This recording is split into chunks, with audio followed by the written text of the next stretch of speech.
de joie à pouvoir apporter la prédication ce matin. Et je pense que je vous apprends rien si je vous dis on approche de Noël. On a allumé tout début du culte, pendant la louange, ces deux bougies de l'Avent. On est dans la période de l'Avent. Et j'aimerais commencer par vous poser une question. Qui parmi vous a mis chez lui un sapin? Moi aussi, je lève la main, j'en ai mis un.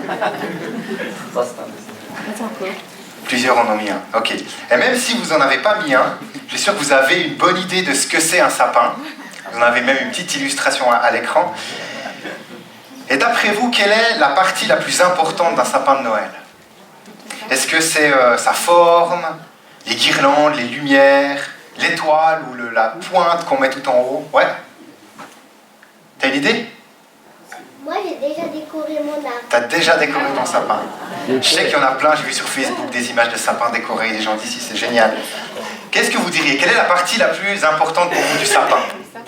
Le tronc. Les cadeaux? Le tronc? Les branches, le trépied. Mais le sapin chez vous, je dis. Il n'y a plus de racines, j'espère, sinon je ne sais pas à quoi ressemble votre salon. Le support, le sapin. Le sapin, j'entends le support. L'eau, la décoration. Les bougies. La vie. Les bougies, la vie. L'étoile. L'étoile. Tout est important, ça fait un tout. Personnellement, je pense que vous avez tous raison.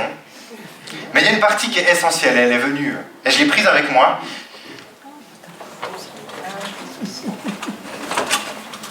Ah oui, c'est ça.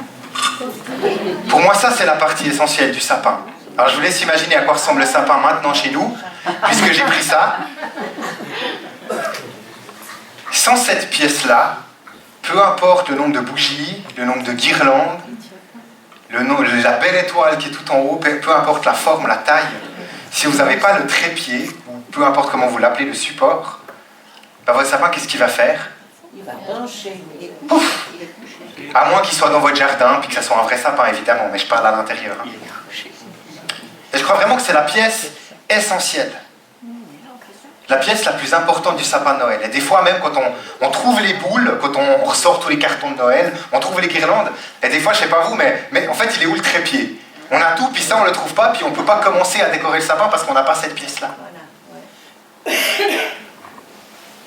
Mais lorsque le sapin il est chez vous tenu sur le trépied ou sur le support, en tout cas ça m'est jamais arrivé, je pense qu'il n'y a personne qui est arrivé chez vous et qui a dit « Oh mais il est beau votre trépied, quel beau pied de sapin vous avez, c'est magnifique ». C'est une pièce essentielle, mais c'est pas ça qui va frapper les yeux. Sans elle, rien ne tient. Pourtant, cette pièce est souvent oubliée ou même cachée. On va mettre un voile ou une couverture pour que ça fasse un peu plus joli.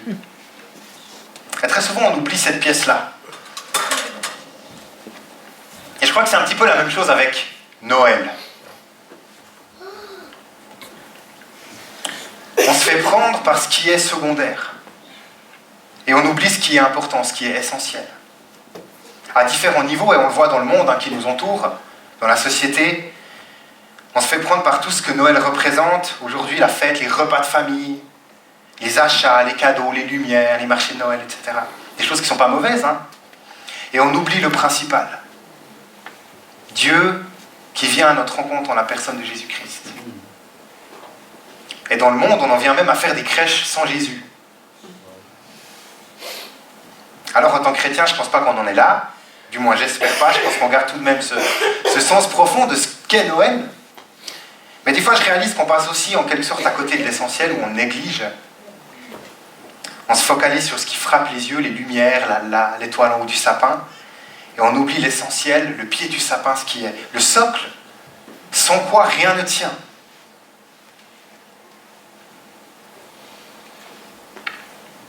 C'est une citation de Timothy Keller que j'aime beaucoup quand il parle de Noël.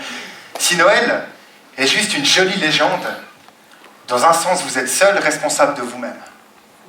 Mais si Noël est vrai, alors vous pouvez être sauvé par grâce. Mais si Noël est vrai, alors vous pouvez être sauvé par grâce. Parce que Noël, c'est Jésus-Christ qui vient en la personne C'est Dieu qui vient en la personne de Jésus sur terre et ça change tout. On se rend compte de l'implication de cette venue. C'est bien plus que juste une fête, qu'une période de fête, aussi belle soit-elle. C'est plus qu'un événement à se rappeler, mais c'est quelque chose à vivre. Noël. C'est l'événement majeur du christianisme. Sans Noël, il n'y a pas de Jésus. Donc sans Noël, il n'y a pas de croix. Donc sans Noël, il n'y a pas de résurrection. Donc sans Noël, il n'y a pas de salut. Pour ce matin, j'avais envie qu'on se plonge ensemble dans cette venue du Messie et qu'on prenne quelques versets du premier chapitre de l'évangile de Luc, Luc 1, et qu'on réalise ensemble l'ampleur et les implications de cette naissance de Jésus. Noël. Non seulement pour son époque, quand il est venu sur terre, en l'an 0, comme on dit, et non seulement pour nous aujourd'hui. Et avant de lire quelques versets, une dizaine de versets dans Luc 1, j'avais envie de vous passer une petite vidéo.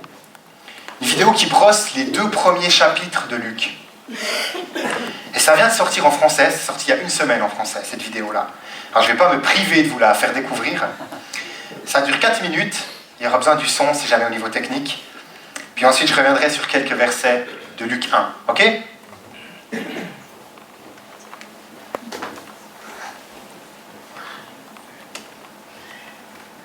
Un petit peu plus fort. Alors je la recommence. Je reviens et on y va. L'Évangile selon Luc. Luc a minutieusement collecté les comptes rendus des plus anciens témoins oculaires de la vie de Jésus pour ensuite compiler son récit. L'histoire débute avec le pays de Jérusalem, là où, selon les anciens prophètes d'Israël, Dieu lui-même viendrait un jour pour établir son royaume sur toute la terre. Dans cette ville se trouve le temple administré par les prêtres. Un jour, l'un d'eux, Zacharie, est en service au temple quand soudain, il a une vision qui l'affole. Un ange lui apparaît et lui annonce que sa femme et lui auront un fils. Comment ça ? On apprend que Zacharie et sa femme étaient très avancés en âge et qu'ils n'avaient pas réussi à avoir d'enfants. Luc fait un parallèle avec Abraham et Sarah, les patriarches d'Israël, car eux aussi étaient très avancés en âge et n'avaient pas réussi à avoir d'enfants. Jusqu'au jour où Dieu leur a donné un fils, Isaac, marquant ainsi le point de départ de toute l'histoire d'Israël. Donc, Luc sous-entend ici que Dieu est à nouveau sur le point de faire quelque chose d'aussi grandiose pour ce peuple. L'ange prescrit à Zacharie d'appeler son fils Jean. Et l'ange de prédire que ce fils accomplira la promesse des anciens prophètes d'Israël, selon laquelle une personne émergera un jour pour préparer Israël à rencontrer son Dieu lorsqu'il viendra régner à Jérusalem. Car pour l'heure, Israël est dirigé par les Romains. Exactement. Plus précisément par Hérode, en roi fantoche à la solde de l'Empire romain. Alors que les Juifs n'avaient pas de vœu plus cher que de retrouver leur liberté et d'être dirigés par un roi bien à eux sur leur propre territoire. Cette nouvelle résonne comme une onde de choc. Tout va être bouleversé, car Dieu est en marche. Mais en fait, comment va-t-il arriver ? Eh bien, pour le savoir, Luc nous emmène hors de Jérusalem, puis dans une petite ville située sur les collines d'une région reculée appelée Galilée. Là, on fait la connaissance d'une jeune femme, appelée Maria, ou plus communément Marie. Une jeune fiancée qui était sur le point de se marier. Quand un ange lui apparaît et lui annonce qu'elle va avoir un fils. Qu'elle devrait appeler Jésus. Ce qui en hébreu veut dire « l'Éternel sauve ». Il sera un roi comme David et son règne sur le peuple de Dieu sera éternel. Puis Marie demande ok, mais comment est-ce possible puisque je suis vierge ? L'ange lui dit que le même Saint-Esprit qui a ressorti la vie et la lumière à partir des ténèbres en Genèse 1 va engendrer la vie dans ses entrailles. Dieu est sur le point de se lier à l'humanité à travers la conception et la naissance du Messie. Donc Marie, une totale inconnue venant de nulle part, va sortir de l'anonymat pour devenir la future mère du roi ? Exactement. Elle chante même un cantique dans lequel elle déclare que le bouleversement de son statut social présage d'un bouleversement imminent de plus grande envergure. Dieu, par son Fils, va renverser les dirigeants pour élever les pauvres et les humbles. Il va complètement inverser l'ordre mondial. Alors, quand Marie est tombée enceinte, elle et son fiancé Joseph devaient descendre à Bethléem. Oui, un décret sur les nouvelles taxes obligeait tout le monde au sein de l'Empire romain à aller se faire recenser dans sa ville d'origine. Et il y avait tellement de visiteurs à Bethléem pour cette occasion qu'ils n'ont pu avoir aucune chambre de libre. Le seul endroit qu'ils ont pu trouver était une étable, là où dorment les animaux. Et non loin de là se trouvaient des bergers avec leurs troupeaux. Quand tout à coup, un ange apparaît. Ils sont bien entendu effrayés, mais l'ange les invite à se réjouir car cette même nuit, un sauveur est né à Bethléem. Ouais, Il leur dit d'aller trouver ce bébé qui est le Messie, et qu'ils le reconnaîtront en le voyant emmailloté dans une mangeoire d'animaux. Plutôt crasseux comme cadre. Vraiment. Par la suite, ces bergers, tout aussi malpropres, finissent par trouver le nouveau-né dans le lieu répugnant indiqué. Mais ça ne les empêche pas d'être sidérés par leur expérience. Ils retournent chez eux en se demandant « C'est quoi ce truc de dingue qui se prépare ?» Tout ça est vraiment bizarre. En fait, si Dieu doit vraiment venir sauver le monde, personne ne s'attend à ce que les choses se passent ainsi. Il naît dans une étable, d'une jeune mère quasiment adolescente, et il est accueilli par des bergers anonymes. C'est tout à fait ça. Dans le récit de Luc, tout est fait à l'envers. Et c'est le but en fait. Il souligne que le royaume de Dieu s'est révélé en premier lieu dans ces endroits malpropres, parmi les pauvres, justement parce que le salut apporté par Jésus inverse complètement notre ordre mondial.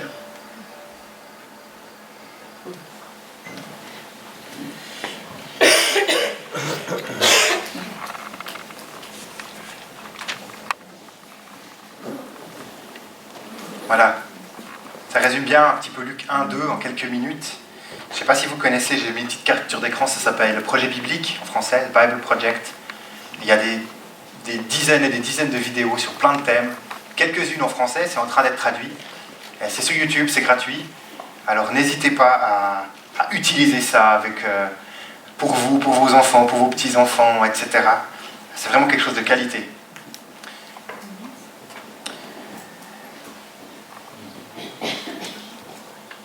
La vidéo se terminait en disant « Le salut apporté par Jésus inverse complètement l'ordre mondial. » C'est une réalité. Noël, ça bouleverse complètement le cours de l'humanité, au moment où ça se passe. On attendait bien la venue d'un roi, d'un Messie, mais on n'attendait pas Noël. On attendait la venue d'un sauveur, mais on n'attendait pas la naissance d'un bébé. Et on l'a entendu dans la vidéo, si Dieu doit vraiment venir sauver le monde, personne ne s'attend à ce que les choses se passent ainsi. Il naît dans une étable d'une jeune mère quasiment adolescente et il est accueilli par des bergers anonymes. Tout est fait à l'envers pour la venue du roi. Et j'aime bien ces deux images successives qu'on a vues. Tout d'abord celle-là, on ne voit pas, mais en haut à gauche, il y a ce roi c'est Hérode, certainement. On attendait un nouvel Hérode, on attendait un roi qui allait venir pour balayer l'Empire romain, pour délivrer les peuples juifs de l'emprise des Romains. Et en fait, ce qui arrive, c'est ça. Et ça change le cours de l'humanité. Un bébé qui naît dans un endroit où les animaux venaient manger. Un être si fragile, si dépendant, mais pourtant si puissant. On va revenir un petit peu sur ça après. J'ai envie d'aller dans le texte, Luc 1. On revient un petit peu en arrière par rapport à ce qui était dit dans la vidéo. Luc 1, on lit ensemble une dizaine de versets à partir du verset 26. Le 6e mois, il est question là du 6e mois de la grossesse d'Élisabeth, la cousine de Marie, qui est enceinte de Jean-Baptiste. C'est le récit qui précède juste avant, là où on lit. Le 6e mois, l'ange Gabriel fut envoyé par Dieu dans une ville de Galilée appelée Nazareth, chez une vierge, fiancée à un homme de la famille de David, appelé Joseph. Le nom de la vierge était Marie.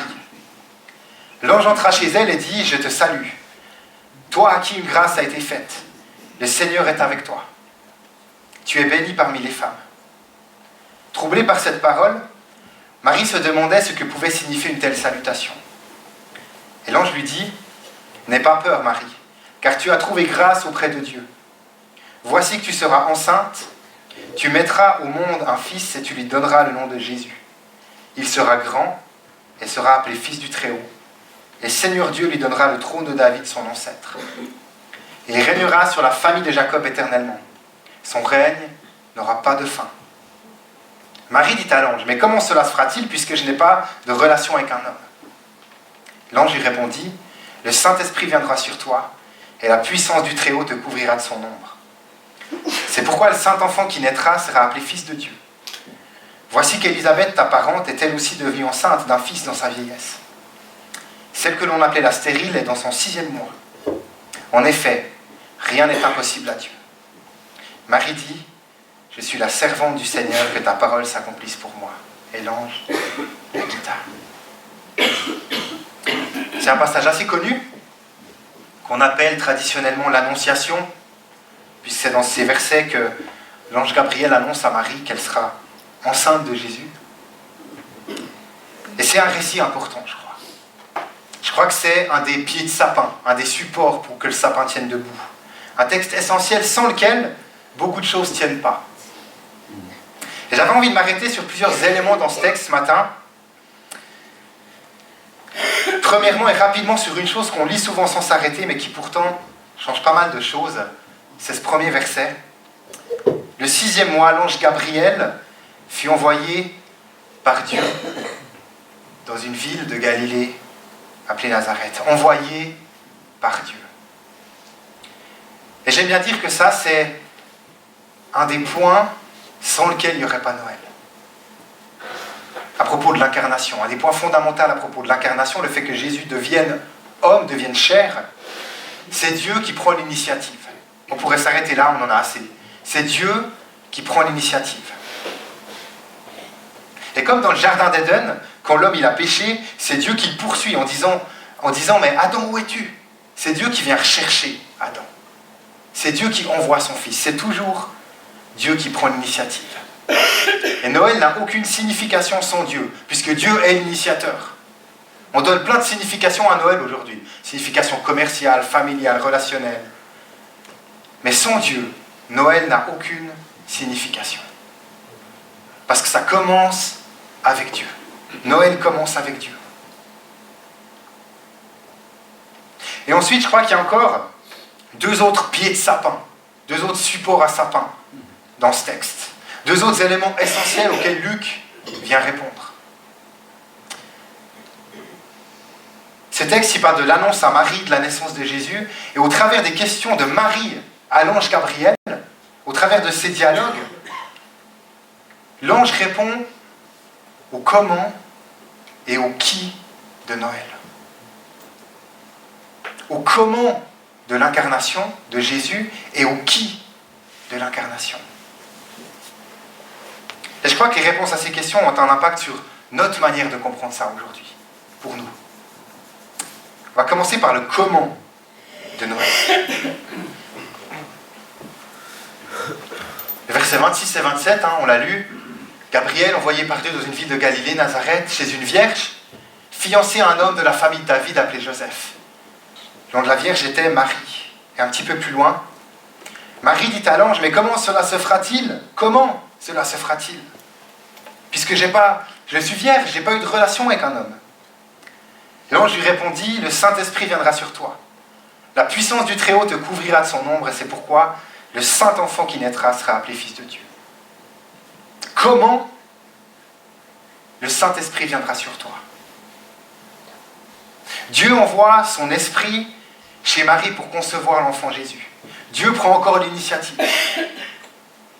Et le fait que Marie soit vierge, c'est quelque chose d'hyper important aussi. Elle n'avait pas connu d'homme, elle était vierge, c'est elle qui le dit. De sorte que la paternité de Jésus, la paternité de cet enfant serait unique au monde. Il n'y avait pas eu de précédent et il n'y aura pas de suite, il n'y aura pas d'après. La paternité de cet enfant serait unique au monde. Fils de Dieu et non fils de Joseph. Jésus a un père divin et non un père biologique. Il est donc Dieu, il est donc divin, puisqu'il est le Fils de Dieu, tout en étant humain, puisqu'il est le Fils de Marie. Il fallait, pour que l'œuvre de Jésus sur terre ait l'impact qu'on lui connaît, et qu'on lui connaît dans nos vies, et qu'on peut partager avec lui, il fallait à Jésus cette double filiation. Fils de Dieu et Fils de Marie. Et ça, c'est unique au monde, c'est révolutionnaire. Ça n'existait pas. Et ce que je trouve aussi incroyable, c'est la manière avec laquelle Dieu se fait homme en Jésus. Il est devenu un bébé. Il est devenu un bébé. Une des plus grandes merveilles de Noël, c'est que le Christ, le Fils de Dieu, n'est pas seulement devenu humain, mais qu'il est devenu un bébé. Et avant de parler du qui, on a parfois de la peine, je trouve, à imaginer le comment Dieu est venu sur terre, sous la forme d'un bébé. Quelle humilité. Un être, je ne sais pas si vous avez déjà tenu un bébé dans les bras, un nouveau-né. un être tellement dépendant. Dieu qui devient tellement dépendant pour tout, qui devient quelqu'un qui doit apprendre à marcher, à parler. Dieu qui est omniscient, celui qui sait tout, qui accepte de devenir un être faible, vulnérable, qui doit tout apprendre. Merveilleux conseiller, Dieu tout-puissant, Père éternel, Prince de la paix. Le tout dans un si petit paquet de 3,5 kg. Tout ça dans un petit bébé de 3,5 kg. Et c'est ça la puissance de Noël, la puissance de l'amour de Dieu pour nous. J'aime bien cette citation d'un auteur américain. Il a dit « Environ 3 décennies avant d'endurer la croix, Jésus a enduré sa naissance. Bien avant d'être délivré du tombeau, il était délivré du ventre de sa mère. Et a été soulevé pour que sa mère et son père puissent le voir pour la première fois. Lui, le nouveau-né qui ouvrirait la voie à de nombreuses nouvelles naissances. » Lui, le nouveau-né qui ouvrirait la voie à de nombreuses nouvelles naissances après lui. Lorsque Jésus est venu, afin de sauver ceux qui avaient péché contre lui, il est venu tel un bébé né dans les bras même de ceux qu'il était venu sauver. Né dans les bras pécheurs de ceux qu'il était venu sauver. Parce que Marie et Joseph, ils avaient autant besoin de la grâce. Comment est-ce que Jésus est venu nous rejoindre à Noël? Il est venu sous la forme d'un bébé, faible, vulnérable. Il est venu de la part de Dieu, envoyé par Dieu, conçu par le Saint-Esprit, chez une vierge, afin qu'il puisse avoir une double filiation. À la fois être Dieu et à la fois être homme. C'est le comment. Et l'autre question à laquelle répond Luc dans ce passage, c'est le qui. Qui est ce bébé à naître? Et les réponses au qui ont un impact direct sur notre manière de vivre avec Jésus, sur notre relation avec Christ. L'ange Gabriel, il donne dans ce texte 5 précisions pour décrire qui sera ce bébé qu'elle va porter. On les lit au verset 31. « Voici que tu seras enceinte. Tu mettras au monde un fils et tu lui donneras le nom de Jésus. Il sera grand. » Deuxième qualificatif de qui sera ce bébé. Et il sera appelé fils du Très-Haut. Et un petit peu plus loin, juste en bas, il sera appelé fils de Dieu. L'ange Gabriel précise.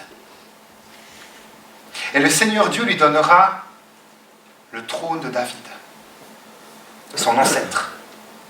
Il régnera sur la famille de Jacob éternellement et son règne n'aura pas de fin.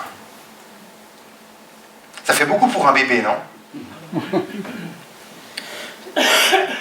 C'est pourtant ce que l'ange dit au sujet de Jésus, alors qu'il est en train d'être conçu, alors qu'on ne voit même pas le ventre bomber chez Marie.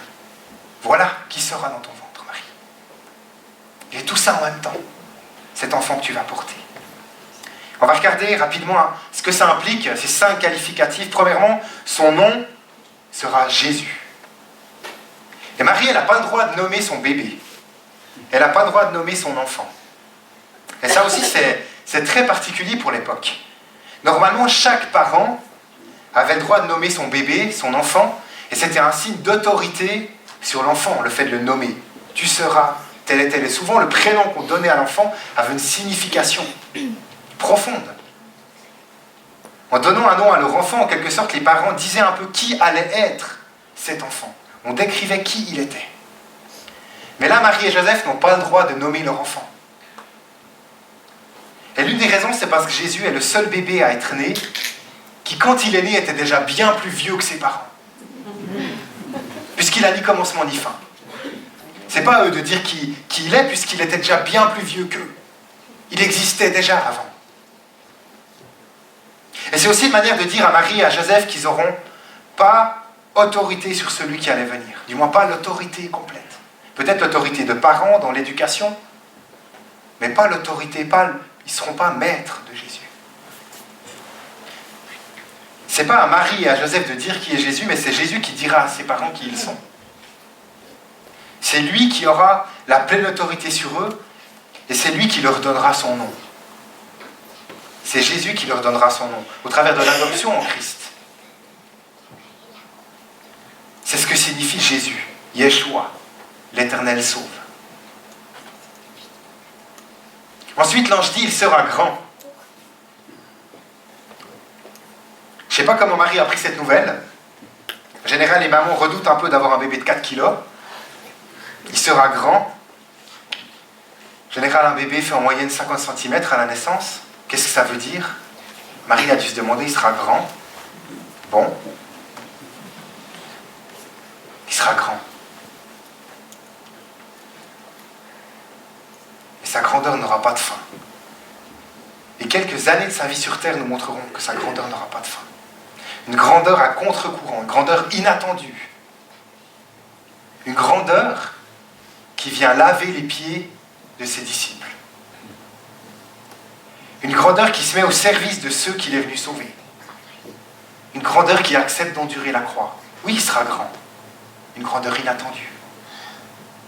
Une grandeur en acte, mais aussi une grandeur en parole. Si vous prenez tous les meilleurs penseurs que le monde ait connus, dans tous les siècles, et que vous les mettez dans une pièce avec Jésus, je suis sûr qu'ils fermeraient tous leur bouche et ils écouteraient la grandeur de la sagesse de Jésus. Et c'est ce que faisait Jésus avec les pharisiens. Combien de fois ils étaient ébahis, ils ne savaient plus quoi répondre. Tous les généraux sur terre écouteraient les stratégies de Jésus. Tous les plus grands musiciens écouteraient la musique de Jésus. Il sera grand. Il n'y a rien que Jésus ne puisse faire des milliers de fois mieux que le meilleur humain dans chaque domaine sur terre. Parce qu'il est le créateur de tout. Parce qu'il était là avant que toute chose n'existe. Il est grand. Il sera grand. Tellement on ne peut pas décrire sa grandeur, l'ange Gabriel dit juste, il sera grand. Tout est là-dedans. Il sera grand.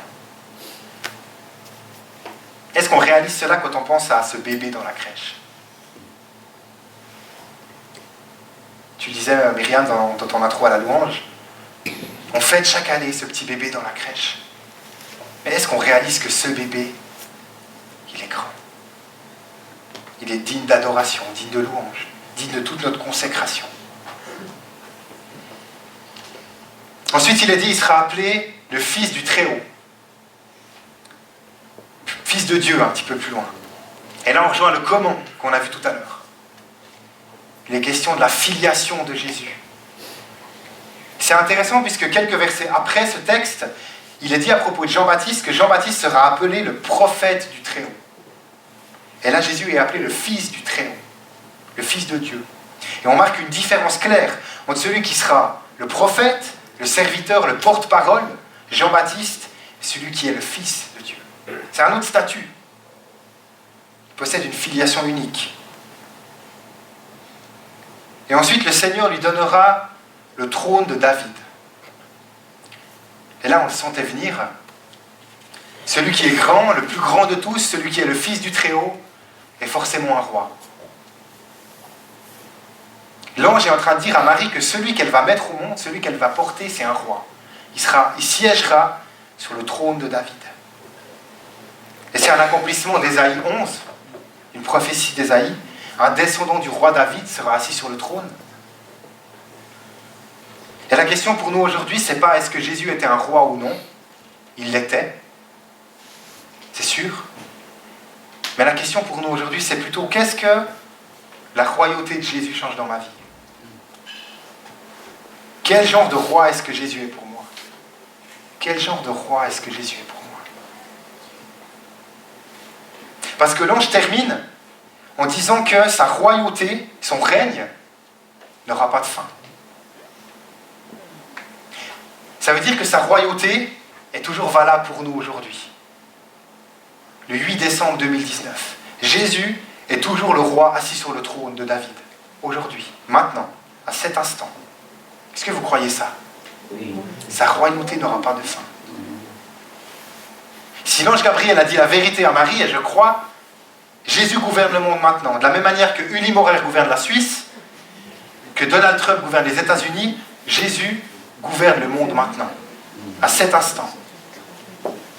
Mais pour lui, il n'y aura pas d'élection pour le remplacer, parce que son règne est éternel. Il n'y aura jamais de successeur.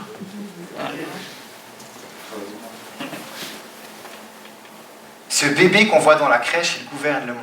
Ce bébé qu'on voit dans la crèche, il gouverne le monde maintenant. Et il veut gouverner ta vie. Jésus, c'est son nom. Ce bébé qui est venu à Noël, il est grand. Il est le Fils de Dieu, le Fils du Très-Haut. Il est assis sur le trône de David pour l'éternité. Aujourd'hui, maintenant, c'est valable. Et ça, c'est le socle, c'est le pied. Et tout ce qu'il y a autour, c'est de la garniture.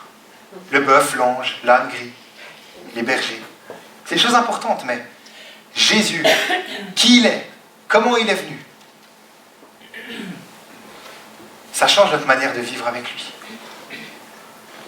Je termine avec une citation de Keller encore que j'aime beaucoup. Le christianisme, c'est la seule religion qui prétend que Dieu s'est rendu vulnérable en devenant un bébé. Il est devenu quelqu'un, un enfant qui pouvait être blessé, tué, et il a été pour nous. Et ça, c'est l'évangile. Notre Créateur n'est pas seulement un saint homme ou un prophète, il est Dieu. Dieu qui s'est rendu vulnérable pour nous. Si vous comprenez vraiment cela, vous ne serez pas simplement sauvés, mais vous serez capable d'être comme lui, d'être comme Jésus. Vous pourrez comprendre l'amour divin et devenir vulnérable aux autres et vraiment aimer. Vraiment connaître le vrai amour.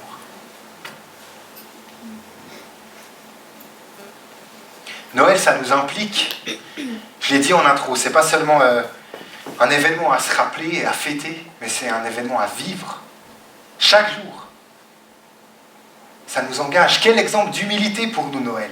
Lui qui était Dieu, indépendant et tout-puissant, il se fait comme un bébé vulnérable, apprenant, dépendant. Quel exemple d'amour, lui, qui renonce à ses privilèges pour venir sauver ceux-là même qui l'ont offensé.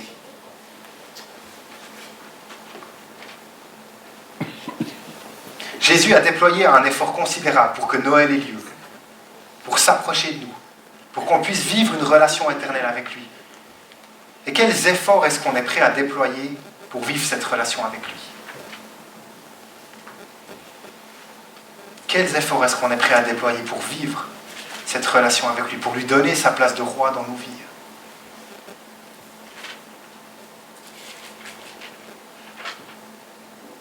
Je vais terminer, j'avais juste envie de dire que si ce matin, peut-être que tu découvres tout ça, que tu n'as peut-être pas l'habitude des églises, de tout ça, de tout ce qui entoure, j'ai juste envie de te dire qu'avant de monter sur le trône de David pour l'éternité, Jésus est monté sur la croix.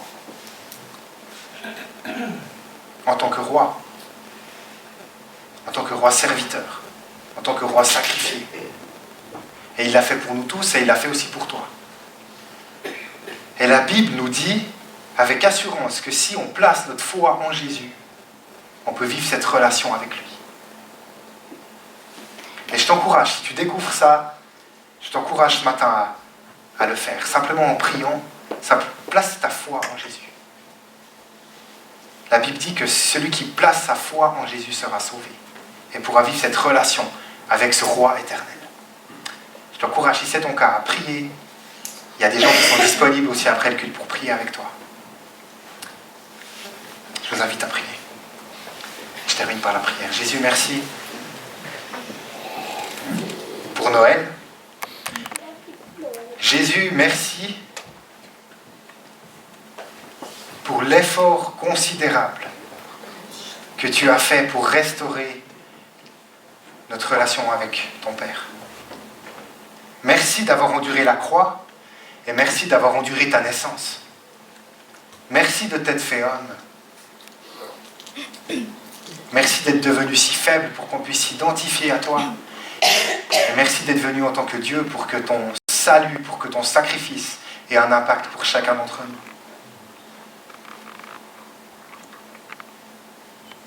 Jésus, on désire ce matin placer, renouveler notre foi en toi, en tout ce que tu es, en tout ce que tu représentes. Et on désire comprendre, accepter et vivre tout ce que tu es dans nos vies, ta royauté, ta grandeur, ta sagesse. Jésus, ma prière, c'est que ta royauté ait un impact sur la manière dont on vit notre vie. Que toi, l'enfant roi, dans cette période de Noël où on te voit partout, où on entend ces textes, où on se remémore de ça, de cet événement majeur. Seigneur, ma prière, c'est qu'on puisse le vivre au plus profondément de nos vies, et chaque jour. Pas simplement dans le mois de décembre, mais chaque jour.